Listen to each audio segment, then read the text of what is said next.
Top quality और consistent performance के लिए सिर्फ सिल्वर पंप नाम याद रखना। ದೆಹಲಿ ಹೈಕೋರ್ಟ್ ನ್ಯಾಯಮೂರ್ತಿ ಯಶವಂತ್ ವರ್ಮಾ ಅವರ ಮನೆಯಲ್ಲಿತ್ತು ಎನ್ನಲಾದಂತಹ ಸುಟ್ಟ ನೋಟುಗಳ ಕಂತೆ ಕುರಿತು ಈಗ ತನಿಖೆ ಆರಂಭ ಆಗಿದೆ. ಈ ಸಂಬಂಧ ದೆಹಲಿಯ ಹಿರಿಯ ಐಪಿಎಸ್ ಅಧಿಕಾರಿ ಡಿಸಿಪಿ ದೇವೇಶ್ ಕುಮಾರ್ ಮಹ್ಲಾ ತನಿಖೆ ಆರಂಭಿಸಿದ್ದಾರೆ. ಲೋಕಸಭಾ ಸ್ಪೀಕರ್ ಓಂ ಬಿರ್ಲಾ ಸದನದಲ್ಲಿ ನಮಗೆ ಮಾತನಾಡಲು ಅವಕಾಶ ನೀಡುತ್ತಿಲ್ಲ, ಅವಕಾಶ ಕೇಳಿದ್ರೆ ಓಡಿ ಹೋಗ್ತಾರೆ ಎಂದು ರಾಹುಲ್ ಗಾಂಧಿ ಕಿಡಿಕಾರಿದ್ದಾರೆ. ಕೇಂದ್ರ ಸರ್ಕಾರ ವಿರೋಧ ಪಕ್ಷದ ಧ್ವನಿಯನ್ನ ಹತ್ತಿಕ್ತಾ ಇದೆ ಅಂತ ರಾಹುಲ್ ಆರೋಪಿಸಿದ್ದಾರೆ. ದೆಹಲಿಯ ಹೈದರ್ಪುರ ಹೆದ್ದಾರಿಯಲ್ಲಿ ಬಿಡಾಡಿ ದನಗಳ ಕಾಟ ಹೆಚ್ಚಾಗಿದ್ದು ಖುದ್ದು ಸಿಎಂ ರೇಖಾ ಗುಪ್ತಾ ಭೇಟಿ ನೀಡಿ ಪರಿಶೀಲಿಸಿದರು. ಈ ವೇಳೆ ಹೆದ್ದಾರಿಯಲ್ಲಿ ಸಿಕ್ಕ ಹಸುಗಳಿಗೆ ಶಾಶ್ವತ ಆಶ್ರಯ ಕಲ್ಪಿಸುವಂತೆ ಅಧಿಕಾರಿಗಳಿಗೆ ಸೂಚನೆ ಕೊಟ್ಟರು.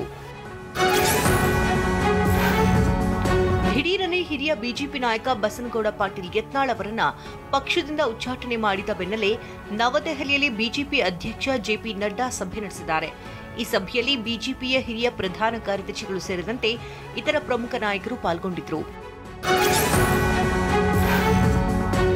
ಕಾಂಗ್ರೆಸ್ ನಾಯಕ ಕನ್ನಯ್ಯ ಕುಮಾರ್ ಭೇಟಿ ನೀಡಿದ ದೇವಸ್ಥಾನವನ್ನು ಕೆಲ ಸ್ಥಳೀಯ ಯುವಕರು ಗಂಗಾಜಲದಿಂದ ಶುದ್ಧಿಗೊಳಿಸಿದ್ದಾರೆ.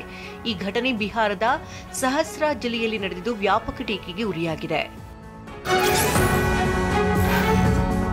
ಕಾಂಗ್ರೆಸ್ ನಾಯಕ ಹಾಗೂ ಛತ್ತೀಸ್ಗಢದ ಮಾಜಿ ಮುಖ್ಯಮಂತ್ರಿ ಭೂಪೇಶ್ ಬಘೇಲ್ ಮನೆ ಮೇಲೆ ಸಿಬಿಐ ದಾಳಿ ನಡೆಸಿದೆ.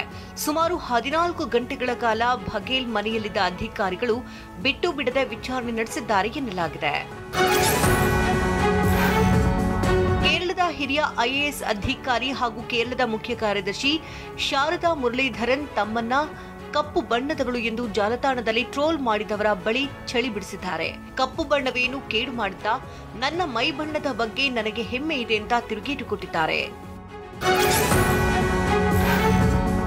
ಜಮ್ಮು ಕಾಶ್ಮೀರದ ಬಾರಾಮುಲ್ಲಾ ಜಿಲ್ಲೆಯ ನಾಂಬ್ಲಾನ್ ಅರಣ್ಯ ಪ್ರದೇಶದಲ್ಲಿ ಉಗ್ರರ ಅಡಗುತಾಣಗಳು ಪತ್ತೆಯಾಗಿದೆ.